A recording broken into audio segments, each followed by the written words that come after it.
¿Estamos solos? Hasta ahora los habitantes de la Tierra hemos observado las estrellas buscando alguna prueba de otro tipo de vida. Pero la verdad no está ahí fuera. Está aquí.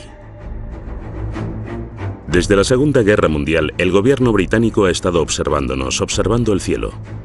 Bien escondidos dentro del Ministerio de Defensa hay miles de informes sobre avistamientos de ovnis, muchos de los cuales continúan sin resolverse. Pero ahora, tras décadas de secretismo, dichos expedientes han visto la luz y por primera vez se ha revelado la verdad acerca de los ovnis en el Reino Unido. Casi una colisión. No puedo conjeturar acerca de lo que era eso. La verdad es que no puedo. Aún a día de hoy no sé lo que era. Un piloto de la Segunda Guerra Mundial casi chocó con algo. No suelo comentarlo mucho con la gente, solo con mis amigos más cercanos. El radar detectó un objeto no identificado. Nuevas pruebas acerca de uno de los casos de ovnis más famosos, el de Roswell. Si pudiera comprobar que el origen de cualquiera de estos ovnis no procede de la Tierra, el sistema de creencias de todo el mundo cambiaría por completo. Extrañas historias aún sin explicar que nos llevan a preguntarnos si realmente hay vida ahí fuera.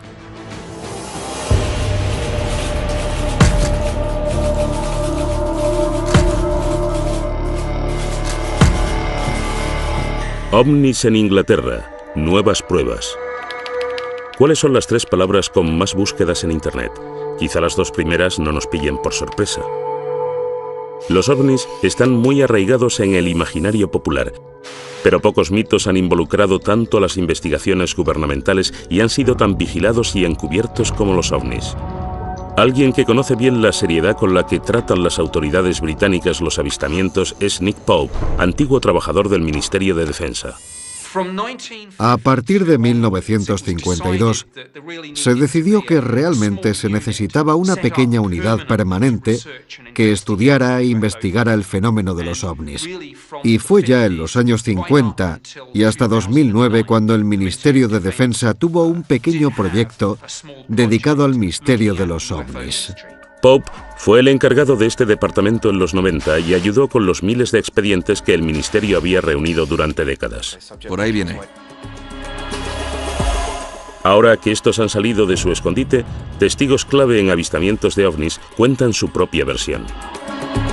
Y tanto los expertos en la materia como los escépticos y los que sí creen se preguntan qué es lo que el Ministerio de Defensa ha mantenido en secreto. El periodista David Clark fue el primero que convenció al ministerio para que sacara a la luz los expedientes. Gracias a los expedientes, podemos observar que la gente ha visto en el cielo miles de objetos extraños en las islas británicas. No cabe ninguna duda de que la gente ve cosas en el cielo que no sabe identificar. Siempre ha sido así.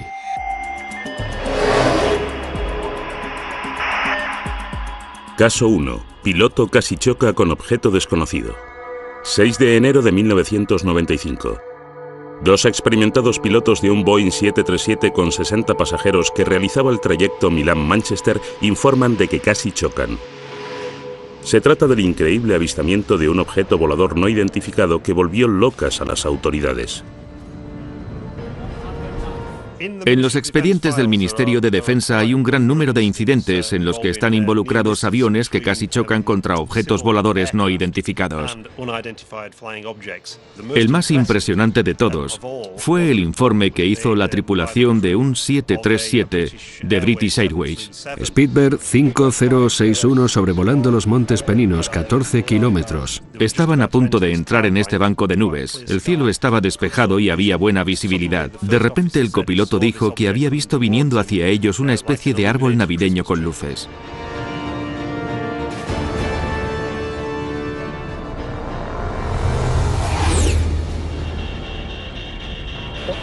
¿Pero qué era eso? Volaba tan bajo y tan cerca de ellos que automáticamente se agachó pensando que iban a chocarse. El objeto pasó zumbando muy cerca. Inmediatamente el copiloto miró al capitán y le dijo: ¿has visto eso? Y el capitán le contestó: sí, lo he visto. Inmediatamente, los pilotos llamaron por radio a la torre de control de Manchester.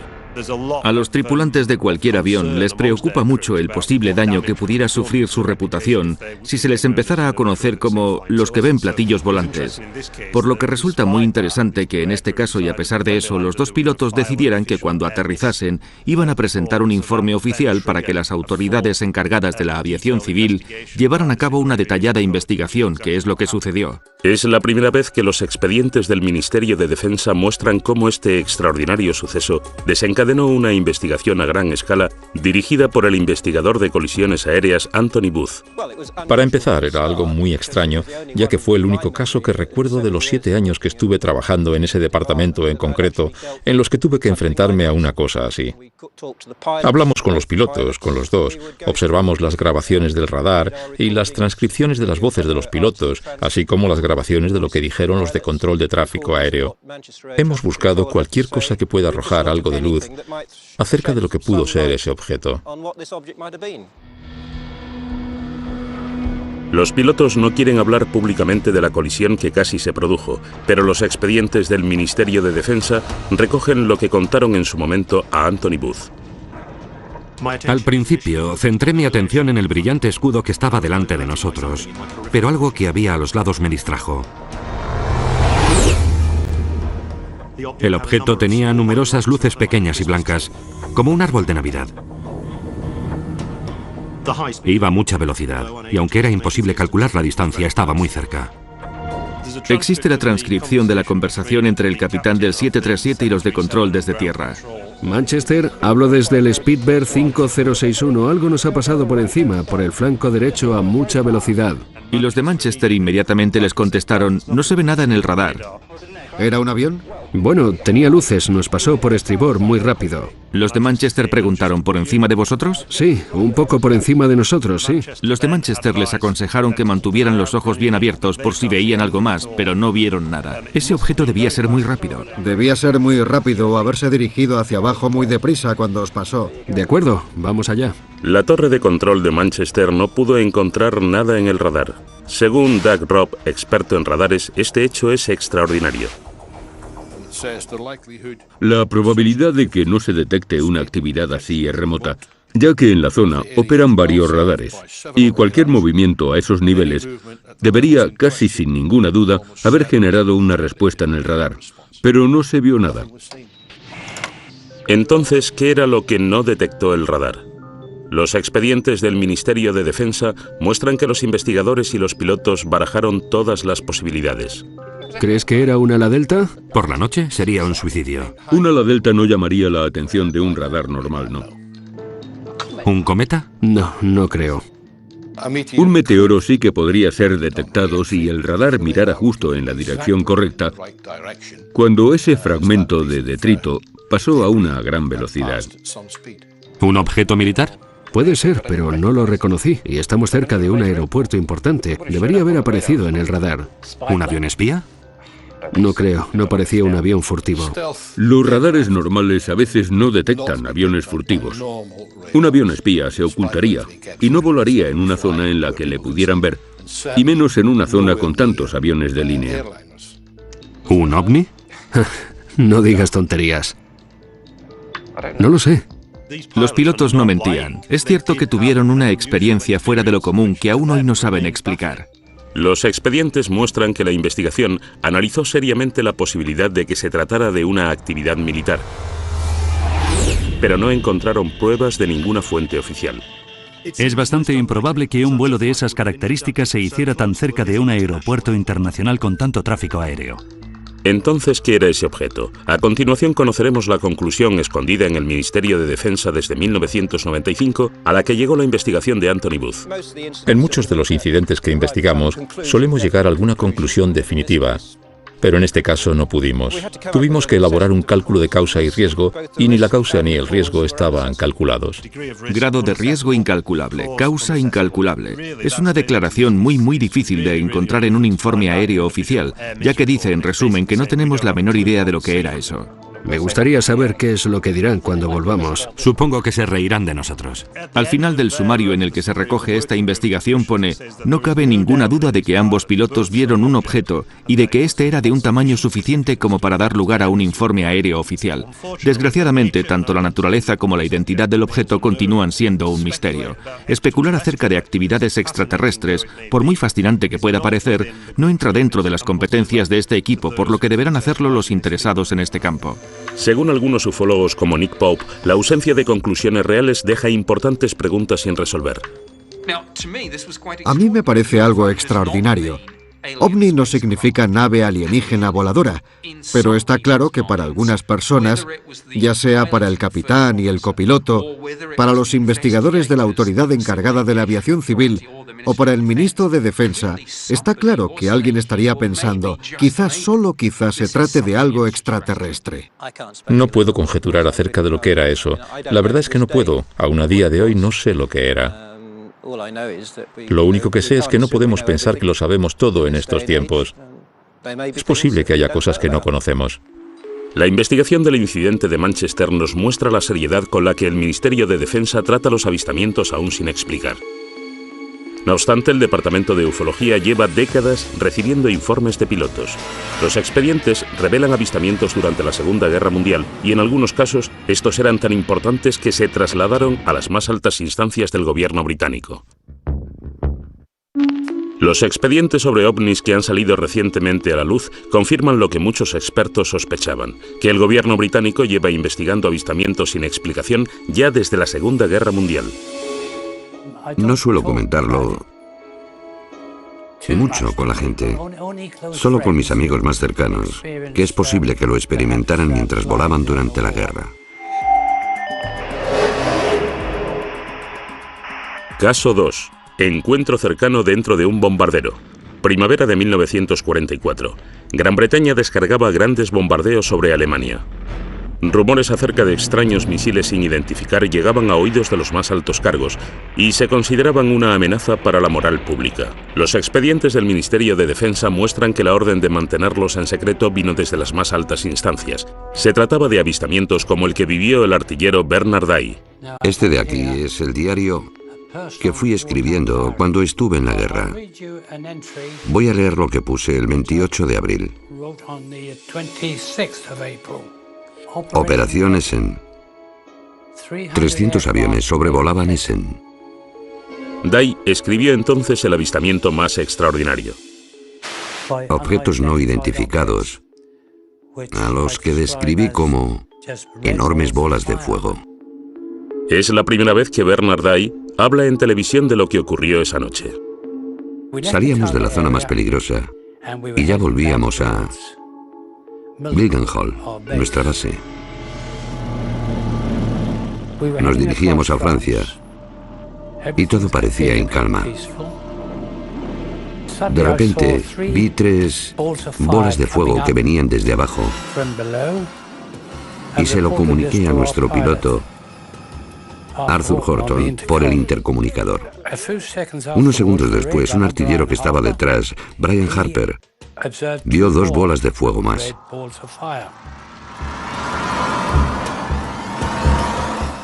En ese momento, Arthur se quedó un poco preocupado y preguntó, ¿eran soldados? No eran soldados, eran bolas de fuego que venían hacia nosotros. Le dije a Arthur que hiciéramos una maniobra evasiva. Corkscrew, starboard, vamos, vamos.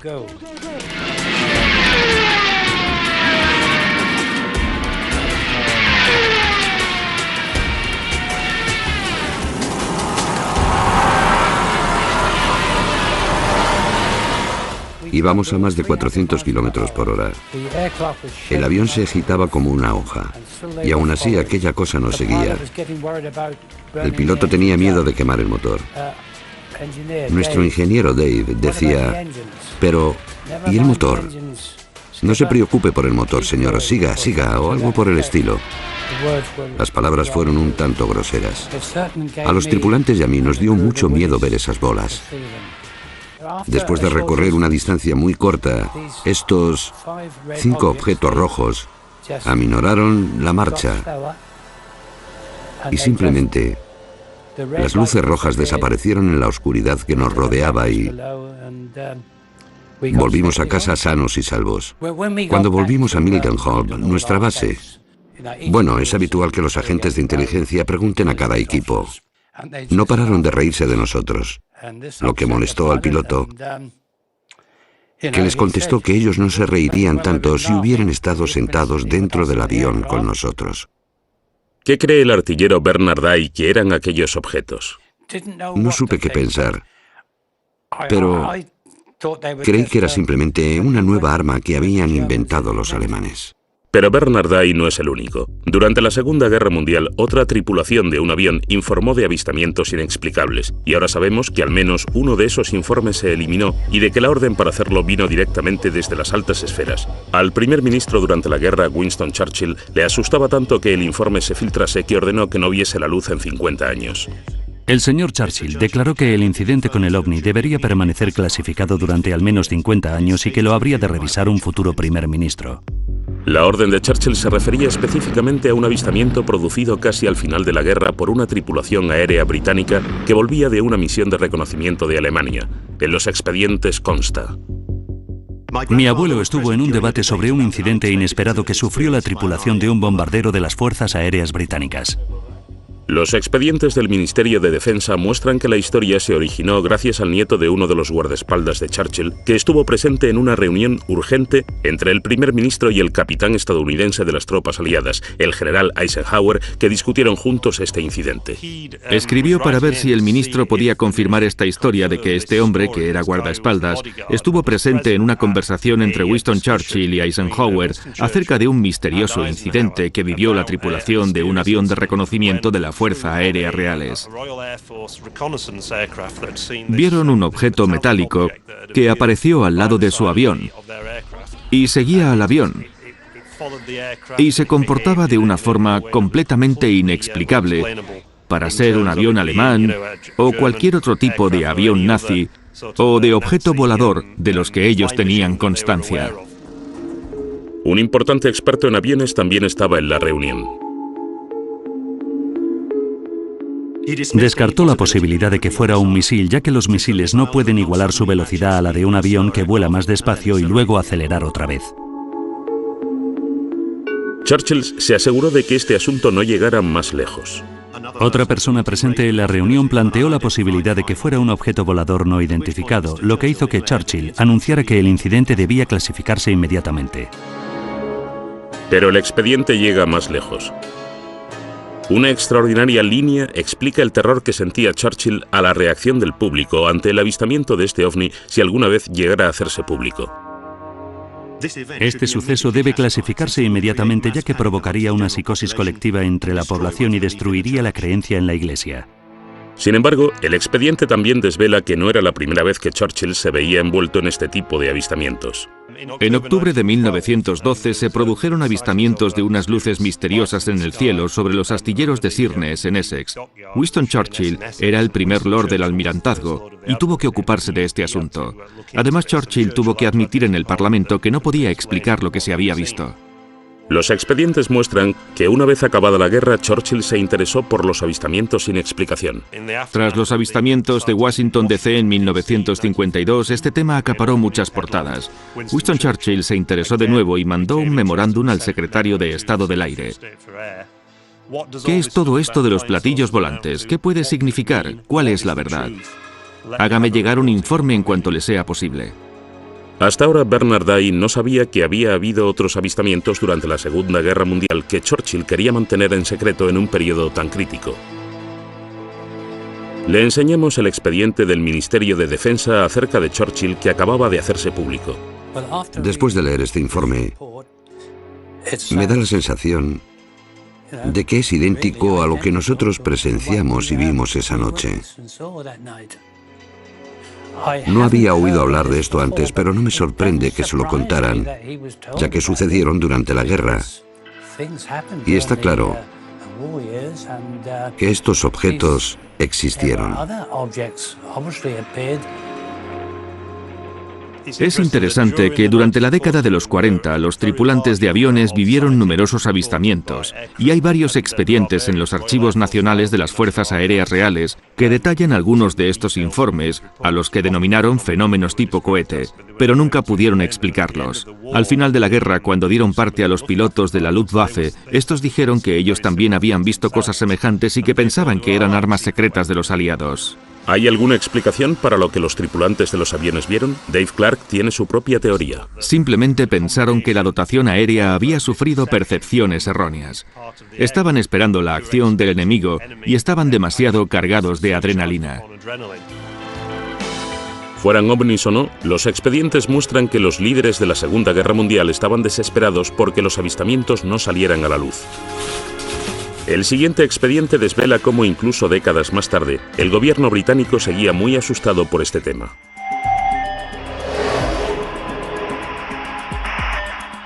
¿Se ocultaron fotos de ovnis? Muchos expertos en ovnis creen que el expediente Pitlochry ilustra una de las conspiraciones ufológicas más importantes de los últimos tiempos. Se trata de unas fotografías en las que aparece un objeto volador no identificado sobre un remoto valle en Escocia. Las fotografías se enviaron al Ministerio de Defensa, pero misteriosamente desaparecieron. El periodista Mark Pilkington lleva años siguiéndole la pista a estas imágenes. Las fotografías de Pitlochry en el Ministerio de Defensa se remontan al 4 de agosto de 1990, cuando dos testigos en la A9 cerca de Calvine, situado junto a Pitlochry, afirmaron haber visto en el cielo una aeronave grande y con forma de diamante durante unos 10 minutos y le hicieron 6 fotografías. El objeto que ellos afirman haber visto iba acompañado de 2 aviones que el ministerio identificó posteriormente como 2 Harriers. Nunca se llegó a identificar al autor de las fotografías. Envió las 6 instantáneas al periódico Scottish Daily Record. El periódico no las sacó a la luz, sino que las remitió al Ministerio de Defensa para que las investigara. El Ministerio de Defensa hizo sus propias copias de las fotografías que desde ese momento desaparecieron. Según los expedientes, mandaron de vuelta los negativos originales al periódico, que inexplicablemente nunca sacó a la luz este tema y nunca publicó las fotografías. Presuntamente el periódico devolvió las instantáneas a los 2 hombres, cuyos nombres han sido eliminados del expediente, por lo que no podemos preguntarles a ellos. Es un misterio sobre otro misterio. Todo lo que queda en el expediente es una fotocopia de las presuntas fotografías. A partir de ahí, los expertos bosquejaron lo que se había visto. Sin embargo, Nick Pope tuvo en sus manos las fotos y el expediente original cuando trabajó para el Ministerio de Defensa. Tanto la Agencia de Inteligencia de la Defensa como el Centro de Inteligencia del Reconocimiento Aéreo Conjunto lo analizaron detenidamente y llegaron a una conclusión clara y unánime. El objeto era real. Medía unos 25 o 30 metros de diámetro. Me senté junto a mi homólogo de la Inteligencia de la Defensa en una sesión informativa acerca de los ovnis y hablamos largo y tendido de esa fotografía. Este tema interesaba a Defensa porque obviamente ellos podían hacer cosas que nosotros no podíamos. Nosotros queríamos esa tecnología. El Ministerio de Defensa estaba decidido a restarle importancia al asunto. Existen unas interesantes instrucciones escritas por la oficina de prensa del Ministerio de Defensa, las líneas defensivas a seguir si estas fotografías llegaran a los periódicos y se les preguntara sobre ellas.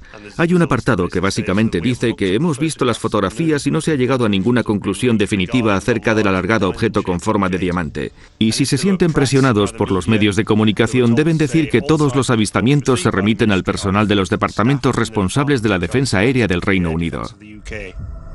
Durante el tiempo que trabajó para el ministerio, Pope tenía colgada en su despacho una copia ampliada de la fotografía hasta que su superior en persona la quitó. Una sugerencia fue que se trataba del prototipo secreto de un avión espía estadounidense.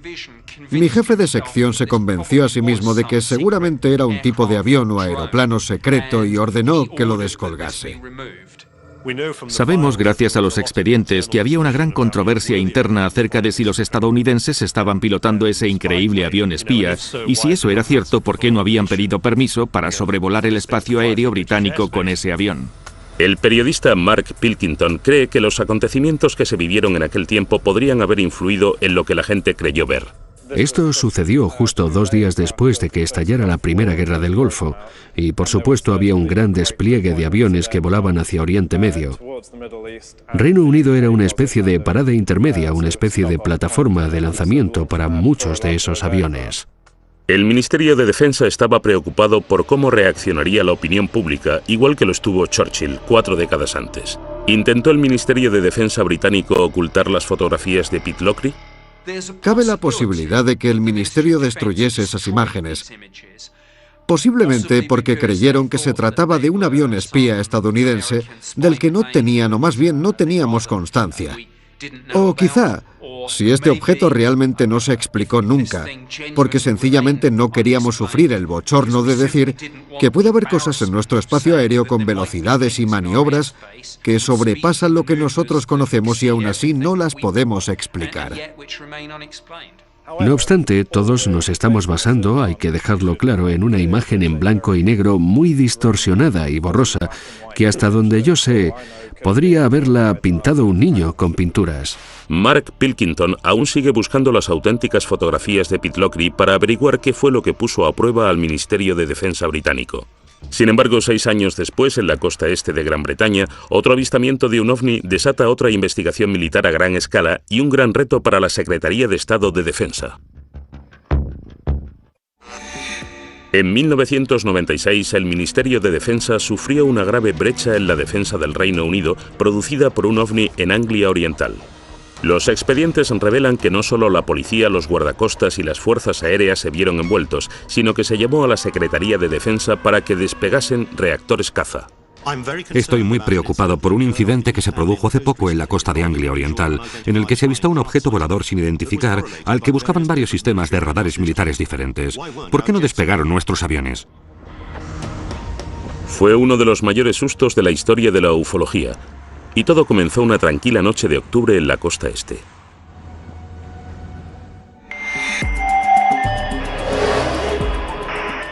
Caso 4. Despeguen. Fueron los agentes de policía los que llamaron primero informando del asunto. Hay un extracto sobre eso. A primera hora de la mañana los policías hemos visto una extraña luz roja y verde en el cielo en dirección sudeste desde Skegness. Parecía estar muy arriba, justo encima del estuario de Wash. La patrulla de policía informó del avistamiento al sargento de la estación. Llamé inmediatamente a la sala de control de Skegness y esto se lo transmitieron al Servicio de Rescate Marítimo y Costero de Great Yarmouth, creyendo que podía ser un incidente relacionado con el mar. Recibimos un aviso sobre las 3:15 hora local de la policía de Skegness, que veían esa luz en dirección sudeste. No sabíamos muy bien qué era en ese momento. Inmediatamente informamos de todo a los radares de defensa de área local para ver si ellos podían ver algo. La llamada llegó hasta Neatishead, el centro de defensa aérea más importante del sur de Inglaterra. El radar Claxby ha encontrado algo en las coordenadas 221 grados. Se dieron cuenta de que en uno de los radares había un parpadeo que no supieron identificar, no era un avión. ¿Serían lo mismo el misterioso parpadeo del radar y las extrañas luces que vio la policía? Empezaron a recibir llamadas de pánico de la gente. No nos están invadiendo. Una llamada avisó a navegación para que vigilaran si había más luces extrañas. Después llegó un buque. MV Conocos a Yarmouth. Estamos viendo unas luces encima del estuario de Wash. El buque que estaba en el mar, el Conocos, estaba más o menos por esa zona. A las 3:50 la patrulla de policía de Leyland corre hacia el tejado de la comisaría para grabar las extrañas luces y consigue grabar una secuencia de 5 minutos en la que se puede ver un solo rayo inmóvil de luz blanca. Las noticias acerca del avistamiento del ovni se propagan con rapidez. La transcripción de la conversación entre el guardacostas y la policía y los trabajadores del buque se filtró a la prensa local. De repente, se convirtió en un famoso incidente relacionado con los ovnis que llamó la atención del parlamentario local. El avistamiento ganó tanta fuerza y popularidad que el propio parlamentario laborista Martin Redmond se vio envuelto y tuvo que contestar preguntas muy difíciles. Martin Redmond dijo: a ver, tenéis agentes de policía que ven ovnis, a oficiales de las fuerzas aéreas británicas siguiéndoles por radar, y aún así no habéis conseguido encontrar a ese avión para echarle un vistazo. Hay una copia de la carta que Martin Redmond envió al honorable Michael Portillo, secretario de Estado de Defensa. Dice así: estoy muy preocupado por un incidente que se produjo en la costa de Anglia Oriental hace poco, en el que se avistó un objeto volador sin identificar al que buscaban varios sistemas de radares militares diferentes. Estoy interesado en descubrir qué es lo que la gente vio. Mis principales preocupaciones surgen de la desmedida confusión que un acontecimiento como este provocó. En realidad está atacando al Ministerio de Defensa preguntándole ¿por qué no reaccionasteis? ¿Qué hacen las fuerzas aéreas británicas? Esto les ha hecho mucho daño. Los expedientes lo retratan como un momento de caos. La carta desató una investigación en el ministerio para explicar por qué las fuerzas aéreas no actuaron. Doug Robb era entonces el jefe de las operaciones nocturnas. Le enseñamos lo que el ministerio había descubierto y las conclusiones no le sorprendieron. Este diagrama muestra el gráfico producido por el radar en la zona de Boston en esa noche y, en conclusión, muestra que Class B sí detectó el objeto, pero no se movía y estaba en tierra. Tras investigarlo, llegaron a la conclusión de que se trataba de la torre de una iglesia, el Tocón de Boston, como se la conoce popularmente. Los expedientes afirman con rotundidad que este fue el culpable.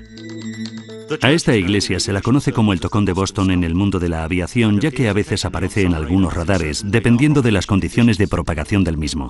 Dijeron que se trataba de un fenómeno que no está relacionado con el de las luces brillantes e inmóviles que había visto la policía de Boston y Skegness y la tripulación del buque. El informe concluía que la orden para que despegasen los cazas no estaba justificada, para disgusto del parlamentario Martin Redmond. Los aviones podrían despegar si un objeto a unos 500 kilómetros se acercara a gran velocidad, pero no van a despegar por algo inmóvil que está en tierra. Quiero decir, ¿qué amenaza había? Si lo que detectó el radar era de verdad una iglesia, ¿qué eran las misteriosas luces que vieron la policía y los del buque? El Ministerio de Defensa escudriñó la secuencia de vídeo grabada por la policía. Parece una luz lejana que viene del cielo. El Ministerio de Defensa envió la secuencia al Real Observatorio de Greenwich para que éste la analizara. Ese informe permanece encerrado desde 1996 en el Ministerio de Defensa. El experto en ovnis y astronomía, Ian Redpath, vio tanto las conclusiones como el vídeo de la policía. Si miramos el vídeo, lo que veremos es un brillante punto de luz que permanece inmóvil y que parece que no está haciendo nada. Por eso lo que yo creo es que hasta los testigos más capacitados pueden caer en un error muy básico, que es confundir los cuerpos celestes. El que confunde más suele ser Venus. De hecho, se le conoce como la reina de los ovnis, porque por la noche es el cuerpo más brillante del cielo detrás del Sol y la Luna, y eso es posiblemente lo que vio la policía. También cree que existe una explicación para el color de las luces. Cuando el zoom se acerca mucho, es muy frecuente que la cámara deje de enfocar, y por eso se pueden ver figuras extrañas, que no son sino el propio diafragma de la cámara. Pero esto tampoco explica lo que vio la tripulación del petrolero. La investigación del ministerio afirma que vieron una luz que no iba en la dirección de Venus. Y eso les confundió. Estas luces siguen sin tener una explicación. Pero el experto Ian Redpath cree que sí existe una respuesta. El objeto que vieron al norte los del buque, creo que es otra estrella brillante llamada Vega, que parpadea y emite luces de múltiples colores. El escéptico experto en ovnis Dave Clark cree que existe una razón por la que este incidente se convirtió en tan relevante. Esto sucedió en 1996, cuando la serie Expediente X tenía sus cuotas más altas de popularidad en la televisión. Ese fue el año 1996 y también el 97, en los que más informes se recibieron desde 1978. Entonces, ¿está ya cerrado el caso de Anglia Oriental? ¿O aparecerán nuevos misterios como los que sucedieron en uno de los casos más famosos de Gran Bretaña y que se niega a ser olvidado, el de Roswell de Gales?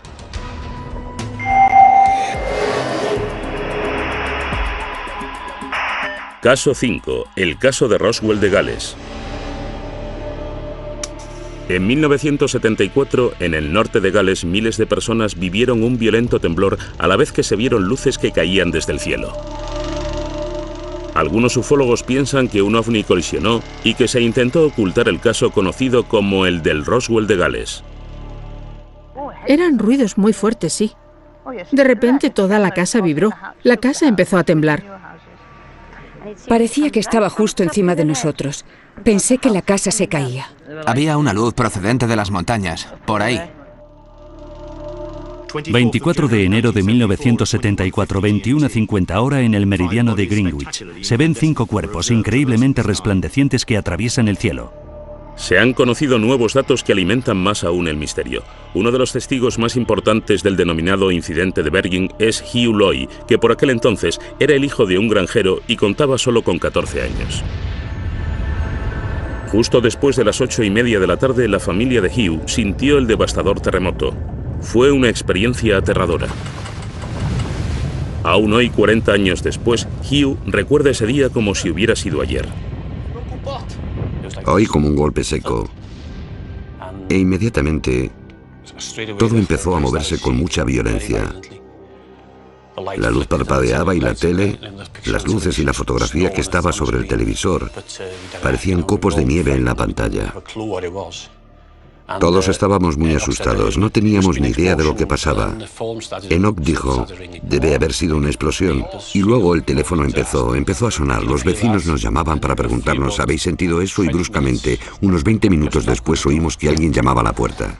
Buenas tardes. Buenas tardes, eran agentes de policía. Dijeron que les habían informado de que un avión se había estrellado en las montañas de Bergen y que necesitaban requisar nuestro Land Rover para llegar hasta allí. Yo tenía 14 años, así que dije, Enoch, es mejor que conduzcas tú.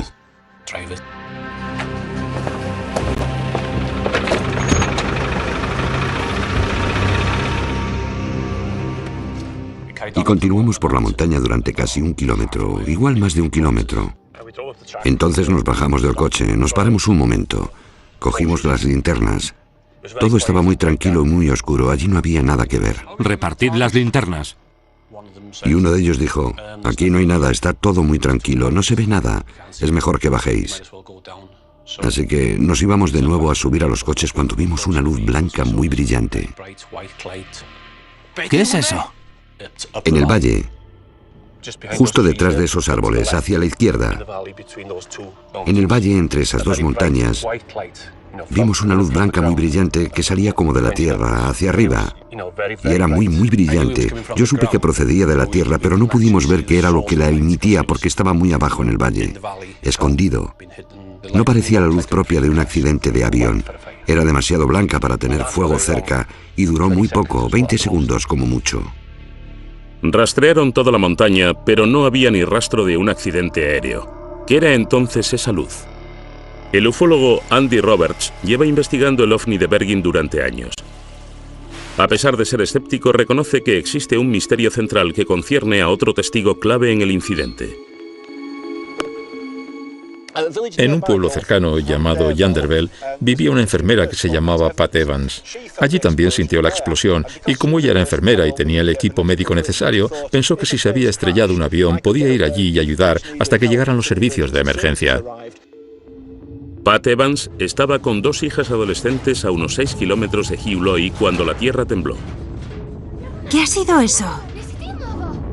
Sonaba como un avión. Así que cogió a las niñas, las metió en el coche, condujo unos 10 o 15 minutos hasta llegar a la carretera B4391, esperando ver un avión estrellado y envuelto en llamas.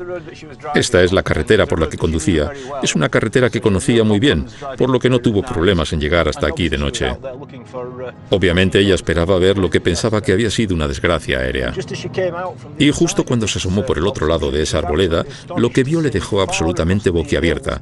Lejos, en las montañas, a la izquierda, había una enorme bola de vibrantes luces rojas, blancas y naranjas. Fuera lo que fuera, estaba demasiado lejos de la carretera como para llegar a pie. Pat y sus 2 hijas se quedaron atónitas viendo la bola de luces que iba cambiando lentamente de color. Comentó que era la mitad de grande que la luna y que alrededor de este objeto había luces de linternas y de coches que se movían, y se dio cuenta de que no se había estrellado ningún avión y de que algunas personas estaban ahí mirando lo que sea que fuera esa cosa. Entonces volvió a casa en su coche, se metió en la cama y hasta ahora sigue desconcertada y sin saber qué era eso. ¿Qué es lo que Pat Evans y Hugh Loy vieron aquella noche? Desvelamos que ni la llegada de los misteriosos hombres de negro puede responder todas las preguntas. Los avistamientos no identificados de Pat Evans y Hugh Loy en Bergen, Gales, en 1974 han pasado ya a la memoria popular.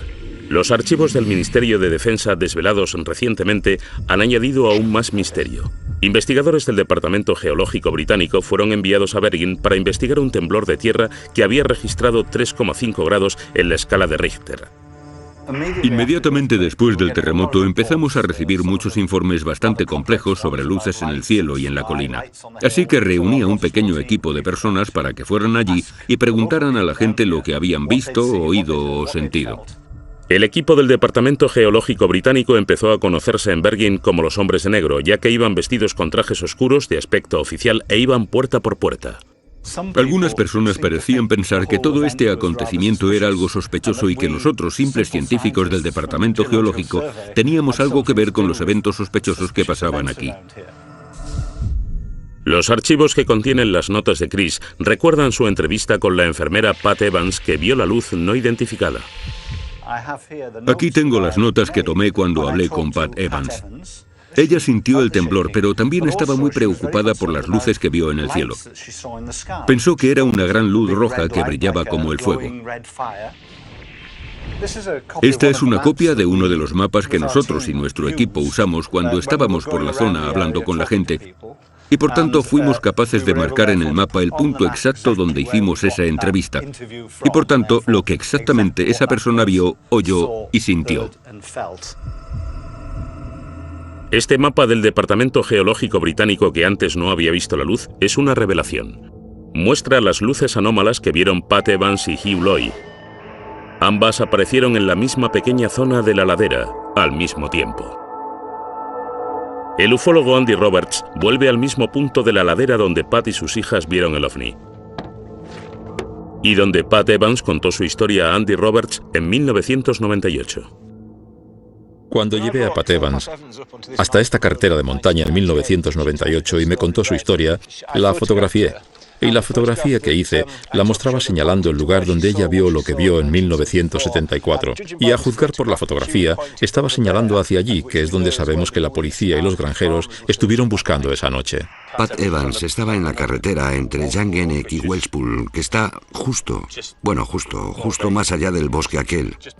Así que si ella estaba allí, probablemente viera la misma luz que vimos nosotros. Porque esa era la línea límite. Estoy realmente seguro de que es la misma luz que ella vio. Los archivos recientes muestran la explicación del Ministerio de Defensa para la explosión repentina y las luces misteriosas. Las búsquedas posteriores en las laderas en cuestión no revelan ningún signo de impacto. Sin embargo, la Oficina Meteorológica considera que esos avistamientos pueden haber sido ocasionados por un bólido, es decir, un meteoro, que entra en la atmósfera terrestre y se consume antes de llegar al suelo. Una investigación privada realizada en nombre de la Sociedad Astronómica Británica concluye, sin embargo, que el meteoro pudo, de hecho, haberse desintegrado encima de Manchester y que su aparición fue precedida a las 8:30 de la tarde por un temblor en las montañas de Bergen sin conexión alguna. Así que dijeron una vez más que fueron dos cosas que ocurrieron casualmente en la misma noche. Hay un meteoro ardiendo en la atmósfera y también un temblor de tierra. Entonces esta coincidencia increíble, dos fenómenos naturales distintos, una lluvia de meteoritos y un terremoto que ocurrieron simultáneamente, ¿es una respuesta completa a este misterio? Muchos de los que creen en ovnis piensan que no. Ellos creen que los archivos fallan a la hora de responder a la gran pregunta: ¿cuál fue la fuente de luz que Pat Evans y Hugh Loy vieron en el suelo? Así que lo que Pat vio es un misterio absoluto. No he pensado ni por un segundo que fuera un ovni, aunque es un algo no identificado. Parece ser que estaba en la Tierra y de ser algo sería un objeto terrestre no identificado, pero es un misterio. Así que entre todo el bombo sobre alienígenas y extraterrestres que chocan, y entre la verdad y el hecho del terremoto y de los meteoros, lo que tenemos es un avistamiento misterioso de un gran objeto inmóvil y brillante en el suelo durante al menos 10 minutos. Entonces, ¿está cerrado este caso para los habitantes de Bergen? Aún quedan muchas preguntas sin contestar. El incidente en la montaña de Bergen creo que no es un caso del que muchas personas se hayan olvidado. Algunos piensan que la publicación de estos archivos es en sí misma una desinformación y que el Ministerio de Defensa está ocultando aún una gran verdad secreta sobre los ovnis. El Ministerio de Defensa, con el tiempo, ha accedido a publicar todos los archivos sobre ovnis. Pero, ¿se revelarán todos los secretos? Parece que el público no está preparado para dejar de creer en ellos todavía. Para algunas personas, los ovnis estarán con nosotros durante bastante tiempo. Bueno, al menos hasta que los de verdad aparezcan. Algunas personas sugieren que esta dosificación por goteo de la información que se hace pública sobre los ovnis está preparando a la gente para el día en que se anuncie que realmente estas cosas son reales.